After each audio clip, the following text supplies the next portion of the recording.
அனைவருக்கும் வணக்கம். விருச்சிக ராசி நேயர்களுக்கு நிகழ இருக்கும் புத்தாண்டான 2025ஆம் ஆண்டு குரு பெயர்ச்சி நிகழ்கிறதுங்க. குரு பகவானை பொறுத்த வரைக்கும் சுக்கிரனுடைய ஆட்சி வீடான ரிஷபராசியிலிருந்து புதனுடைய ஆட்சி வீடான ரிஷபராசிக்கு பெயர்ச்சி ஆகிறார். இந்த பெயர்ச்சியின் காரணமாக என்ன மாதிரியான நன்மைகள் எல்லாம் ஏற்பட இருக்கு, கிரக நிலைகளின் ரீதியாக அமையிருக்கும் சாதகங்கள் என்ன, பாதகங்கள் என்ன, மேலும் என்ன மாதிரியான முன்னேற்றங்கள் எல்லாம் உங்களுடைய வாழ்வில் ஏற்பட இருக்குது, குறிப்பா இத்தருணங்கள்ல கிரகங்களுடைய சஞ்சார நிலைகள் என்ன என்று பார்க்கும்போது ரிஷபத்தில் சஞ்சரிக்கக்கூடிய குரு பகவான் மிதுன ராசிக்கு பெயர்ச்சியாகி அங்கு சஞ்சரிக்க இருக்கிறாருங்க. இதன் காரணமாக விருச்சிக ராசி நேயர்களுடைய வாழ்வில் குடும்ப சூழ்நிலை ரீதியாக உத்தியோகம், தொழில், வியாபாரம், கலைத்துறை, அரசியல் துறை, மாணவ மாணவிகள், விவசாயத்துறையினர், பெண்மணிகள் என அனைவருக்குமே என்ன மாதிரியான நன்மைகள் எல்லாம் உங்களுடைய வாழ்வில் ஏற்பட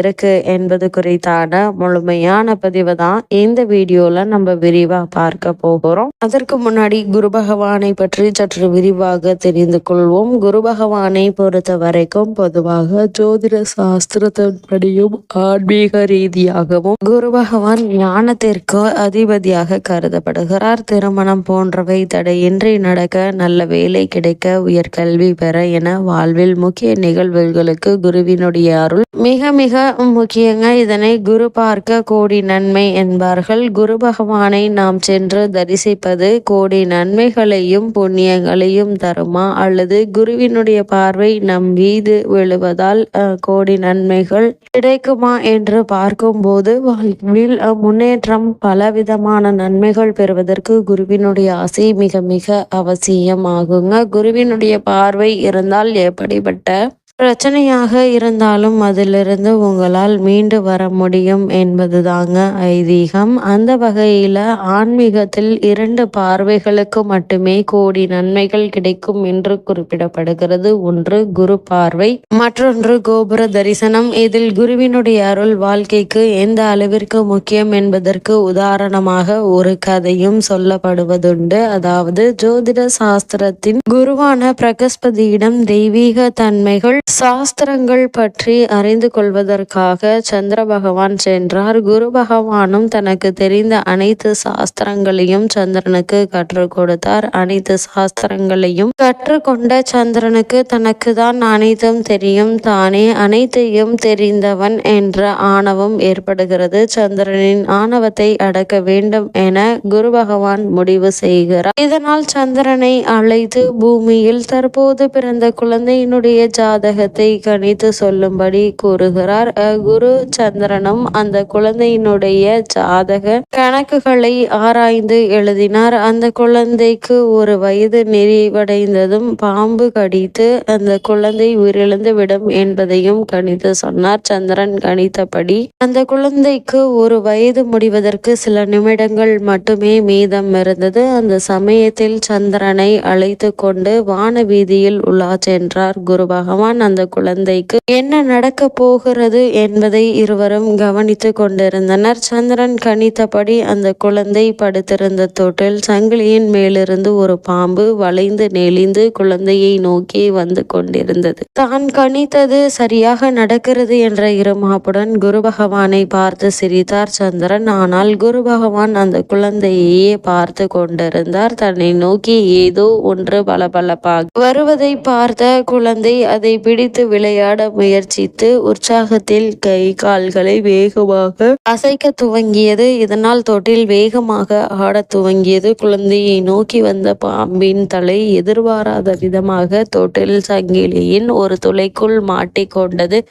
தனது தலையை மீட்கும் முயற்சியில் பாம்பு வேகமாக தனது உடலை சங்கிலியுடன் முன்னும் பின்னும் அசைக்க துவங்கியது. இதை பார்த்து குழந்தை மேலும் உற்சாகமாக குதிக்க துவங்கியதால் தொட்டில் இன்னும் வேகமாக அசைந்து அதில் பாம்பின் வால் பகுதியும் மற்றொரு துளைக்குள் மாட்டிக்கொண்டது. தொட்டில் சங்கிலி வேகமாக ஆடியதால் அதில் உடல் இறுகி பாம்பு உயிரிழந்தது. குழந்தை முதல் வயதினை பூர்த்தி செய்து 2 32வது வயதில் அடியெடுத்து வைத்தது. இதனை கண்டு அதிர்ச்சியும் தனது தோல்வியை ஏற்றுக்கொள்ள முடியாமல் கோபமும் கொண்ட சந்திரன் தான் கணித்த குழந்தையினுடைய ஜாதகத்தை மீண்டும் சரி பார்த்தான். கணிப்பு சரியாகவே இருந்தது.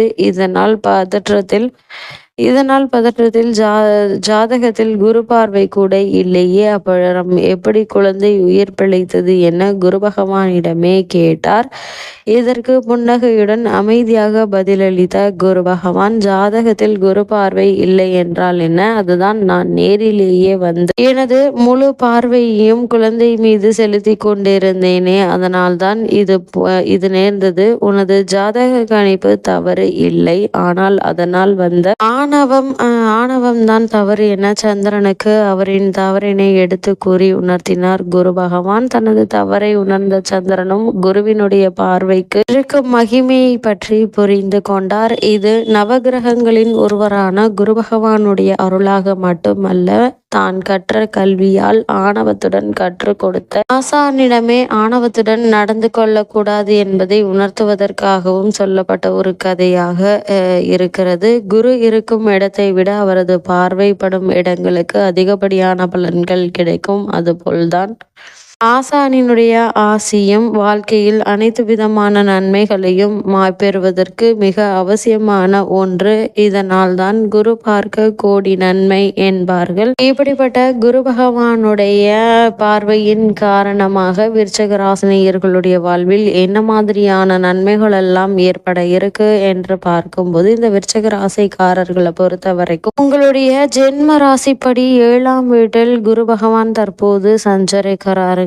அதாவது 2025 மே மாதம் வரை சஞ்சரிப்பார். அதற்கு பிறகு அஷ்டமஸ்தானம் என்று சொல்லக்கூடிய 8ஆம் வீட்டிற்கு பெயர்ச்சியாகிறாருங்க. உங்களுடைய ஜென்ம ராசிப்படி 8ஆம் வீடு குரு அஷ்டம குருவாகும். இந்த காலகட்டம் உங்களுக்கு அவ்வளவாக நன்மை தராது. இதனால் மனதை தேற்றி கொள்ள வேண்டிய ஒரு காலகட்டம் என்று தாங்க சொல்ல வேண்டும்.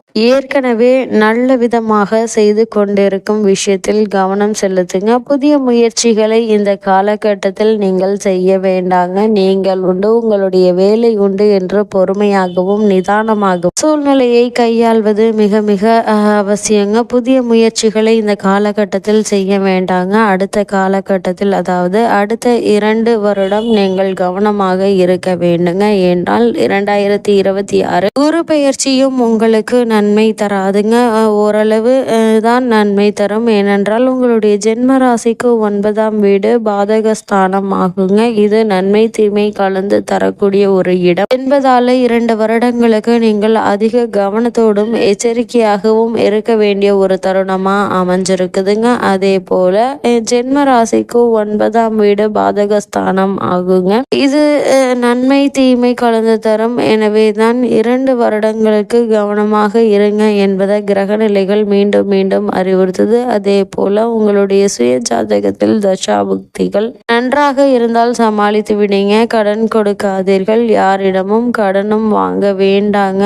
அதே போல பணம் கொடுக்கல் வாங்கலில் வீண் பிரச்சனைகள் சந்திக்க வேண்டியிருக்கும். அதனால் அதிக கவனத்தோடும் எச்சரிக்கையோடும் இருப்பது மிக மிக அவசியம் என்பதை கிரக நிலைகள் மீண்டும் மீண்டும் அறிவுறுத்துதுங்க. அதே போல் உங்களுக்கு தற்போது நடைபெற்று வரும் தசாபுக்திகள் நன்றாக இருந்தால் எப்பேற்பட்ட பிரச்சனைகள் வந்தாலும் அவற்றை சமாளித்து விடுவீங்க. அதே போல் பிரச்சனைகளை கொடுக்கும் தேவையான அளவிற்கு செலவுகளை மட்டும் செய்யுங்க. அனாவசிய செலவுகளை மேற்கொள்ளாமல் இருப்பது நல்லது. அந்த வகையில் விருச்சிக ராசினியர்களுக்கு கிரகநிலைகளின் ரீதியாக கூறப்படும் பரிகாரம் என்ன என்று பார்க்கும்போது, வீட்டிற்கு அருகாமையில் உள்ள ஆலயத்திற்கு சென்று வழிபடுங்க. எண்ணற்ற நன்மைகள் உங்களுடைய வாழ்வில் ஏற்படும்.